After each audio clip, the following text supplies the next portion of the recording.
I find it a little difficult to say what the subject matter of this seminar is going to be, because it's too fundamental to give it a title. I'm going to talk about what there is. Now, the first thing, though, that we have to do is to get our perspectives with some background about the basic ideas which influence our everyday common sense, our fundamental notions about what life is about. Ideas of the world which are built into the very nature of the language we use, and of our ideas of logic and of what makes sense altogether. And these basic ideas I call myth, not using the word myth to mean simply something untrue, but to use the word myth in a more powerful sense. A myth is an image in terms of which we try to make sense of the world.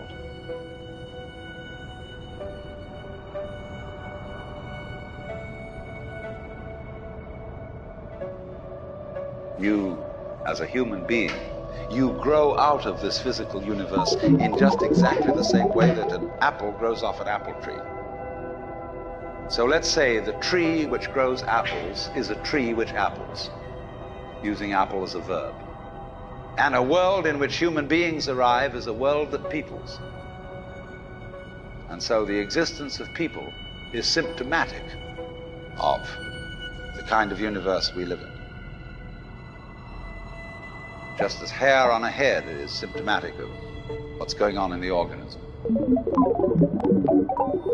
But we have been brought up not to feel that we belong in the world. So our popular speech reflects it. We say, I came into this world. You didn't, you came out of it. We say, face facts. We talk about encounters with reality, as if it was a head-on meeting of completely alien agencies, and the average person has the sensation that he is a somewhat that exists inside a bag of skin, a center of consciousness, which looks out at this thing, and what the hell's it going to do to me? I recognize you, you kind of look like me, and I've seen myself in a mirror, and you look like you might be people. So maybe you're intelligent, maybe you can love too. And perhaps you're all right. Some of you are anyway. You've got the right color of skin, or you have the right religion, or whatever it is, you're okay. But there are all those people over in Asia, Africa, and they may not really be people. When you want to destroy someone, you always define them as unpeople.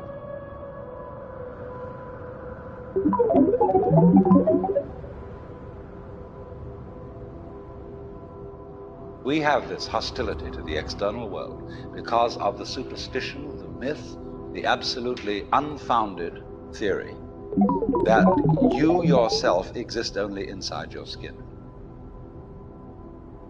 Now, I want to propose another idea altogether. Billions of years ago, you were a big bang. Now you're a complicated human being. But so we define ourselves as being only that. If you think that you are only inside your skin, you define yourself as one very complicated little curlicue, way out on the edge of that explosion, way out in space and way out in time. And then we cut ourselves off and don't feel that we're still the Big Bang. But you are.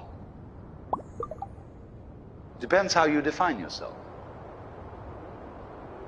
You are actually, if this is the way things started, if there was a Big Bang in the beginning, you're not something that is a result of the Big Bang. You're not something that is a sort of puppet on the end of the process. You are still the process. You are the Big Bang, the original force of the universe coming on as whoever you are. See, when I meet you, I see not just what you define yourself as, Mr. So-and-so, Miss So-and-so, Mrs. So-and-so, I see every one of you as the primordial energy of the universe coming on at me in this particular way. I know I'm that too. But we've learned to define ourselves as separate from it.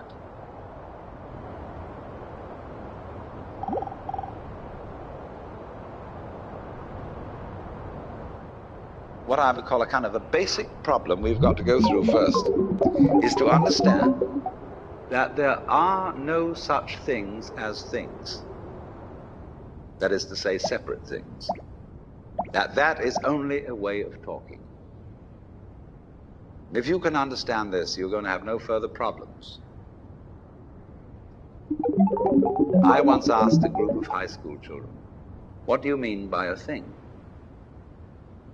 And first of all, they gave me all sorts of synonyms. They said it's an object, which is simply another word for a thing. It doesn't tell you anything about what you mean by a thing.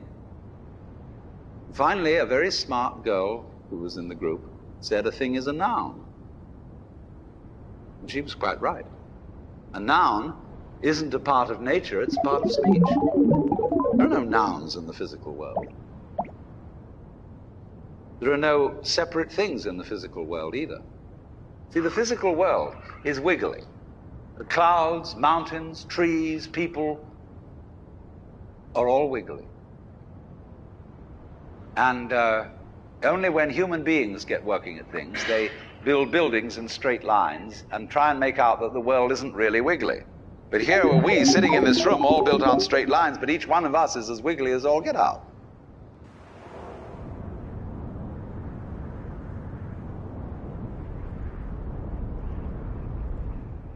Now then, when you want to get control of something that wiggles, it's pretty difficult, isn't it? You try and pick up a fish in your hands, and the fish is wiggly and it slips out. What do you do to get hold of the fish? You use a net. And so the net is the basic thing we have for getting hold of the wiggly world. A net is something regular. And I can number the holes in a net. So many holes up, so many holes across. And if I can number these holes, I can count exactly where each wiggle is in terms of a hole in that net. But in order to do that, I've got to break up the wiggle into bits. And I've got to call this a specific bit, and this the next bit of the wiggle, and this the next bit, and this the next bit of the wiggle. And so these bits are things which I mark out in order to talk about the wiggle, in order to measure it, and therefore in order to control it. But in nature, in fact, in the physical world, the wiggle isn't bitted. So the world doesn't come thing. You and I are all as much continuous with the physical universe as a wave is continuous with the ocean. The ocean waves, and the universe peoples. And as the wave, I wave at you and say, you! The world is waving at me with you. And saying, hi, I'm here. But the way we feel and sense our existence, being based on a myth that we are made, that we are parts, that we are things, our consciousness has been influenced so that each one of us does not feel that. We feel we have been hypnotized, literally hypnotized, by social convention into feeling and sensing that we exist only inside our skins, that we are not the original bang, but just something out on the end of it. And therefore we are scared stiff. Because my wave is going to disappear, and I'm going to die, and that would be awful.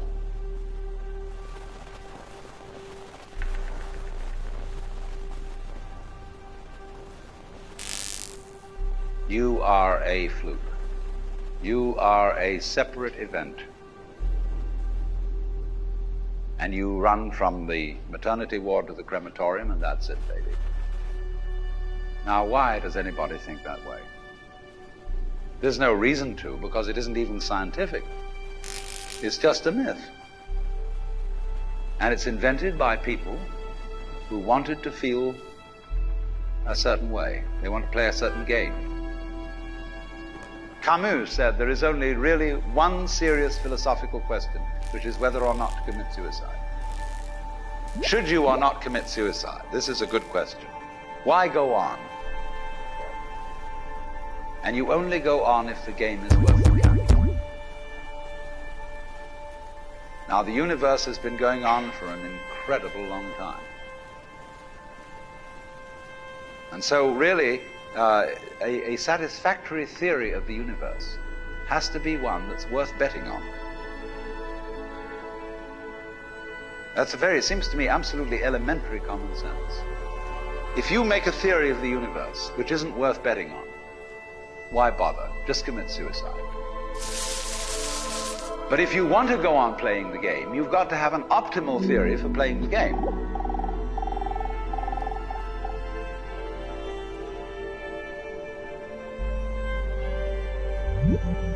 If there is any such thing at all as intelligence and love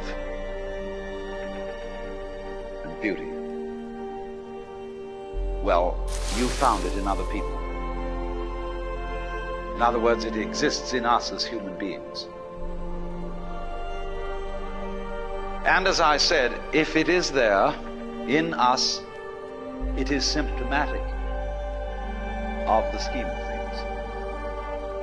We are as symptomatic of the scheme of things as the apples are symptomatic of the apple tree or the rose of the rose bush.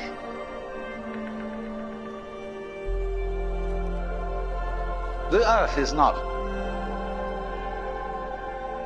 a big rock infested with living organisms, any more than your skeleton is bones infested with cells.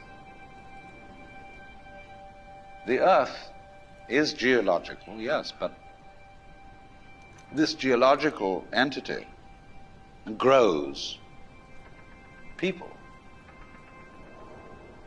And our existence on the earth is a symptom of the solar system and its balances, as much as the solar system in turn is a symptom of our galaxy. And our galaxy in its turn is a symptom of the whole company of galaxies. Goodness only knows what that's in.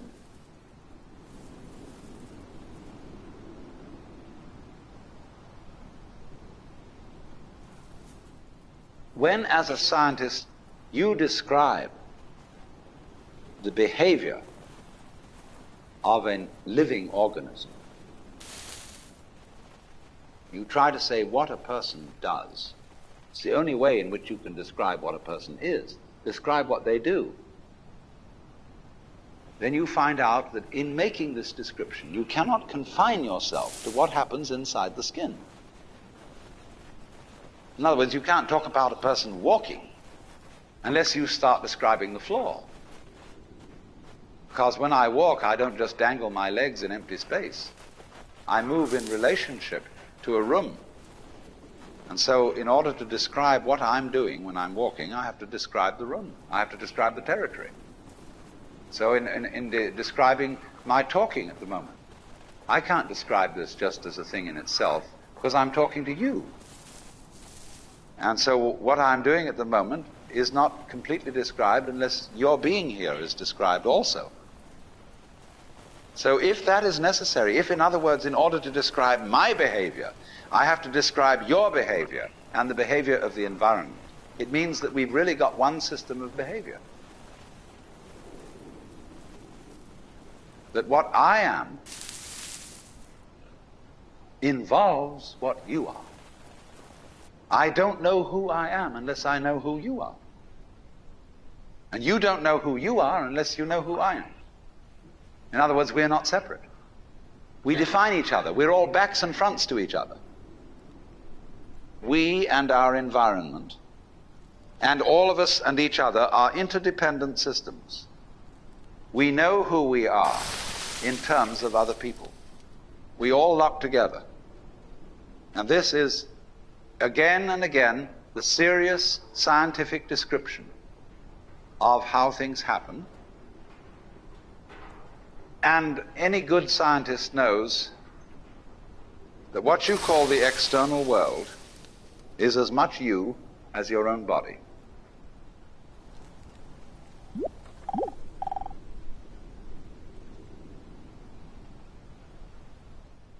Your skin doesn't separate you from the world. It's a bridge through which the external world flows into you, and you flow into it.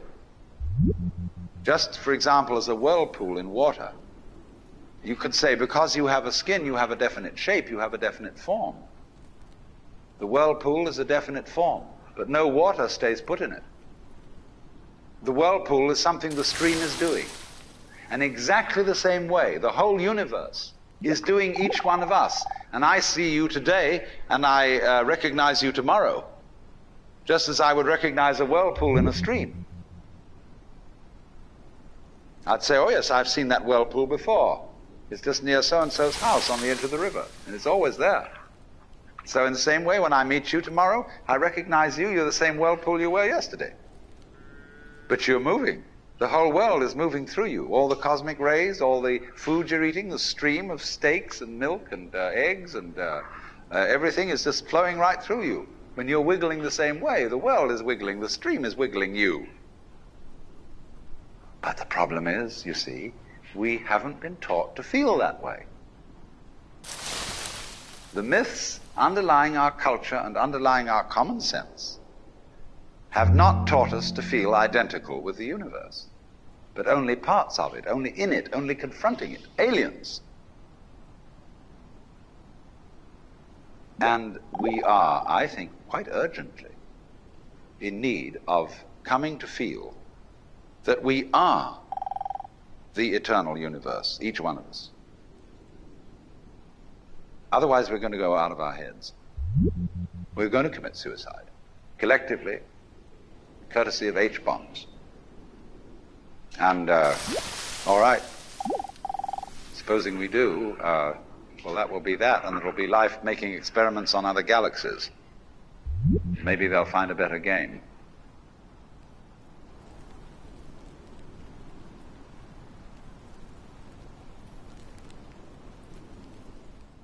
I wonder if it's ever struck you how curious a thing it is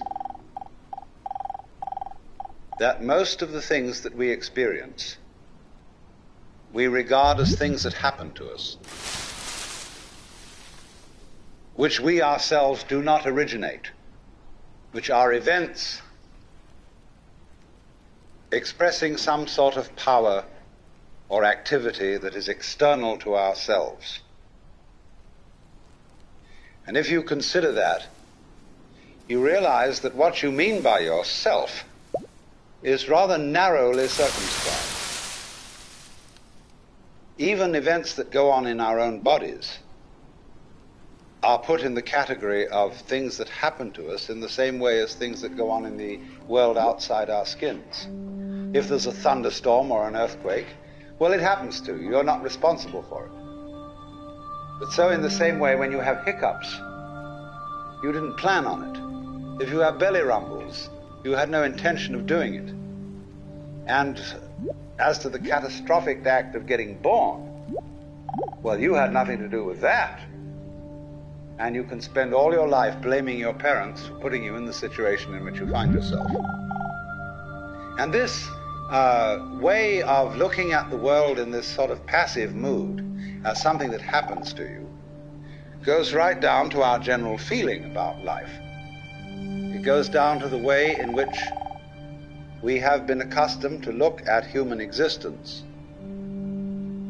as a precarious event in a cosmos that, on the whole, is depicted as being completely unsympathetic and alien to our existence.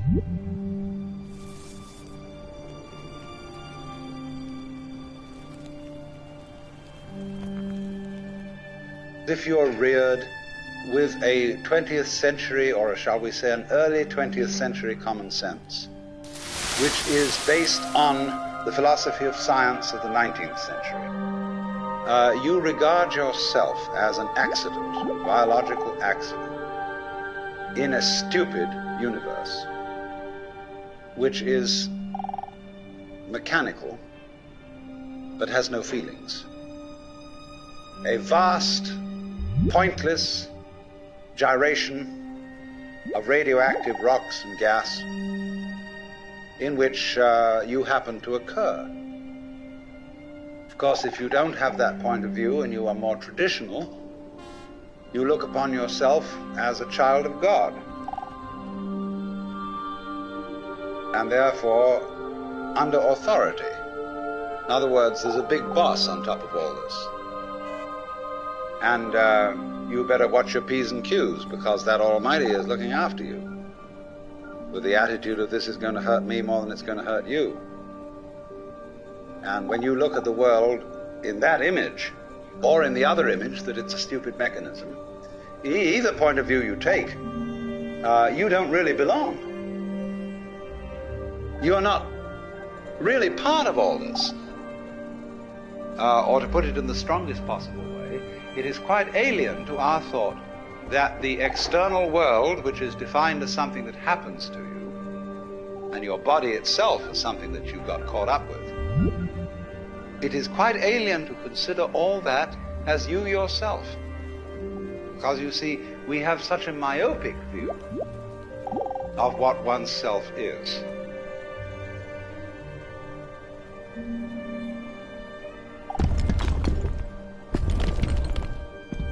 Now, we come here to an extremely important principle, which is the different points of view you get when you change your level of magnification. That is to say, you can look at something with a microscope and see it a certain way. You can look at it with the naked eye and see it in a certain way. You look at it with a telescope and you see it in another way. Now, which level of magnification is the correct one? Well, obviously, they're all correct. They're just different points of view. When we examine our bloodstreams,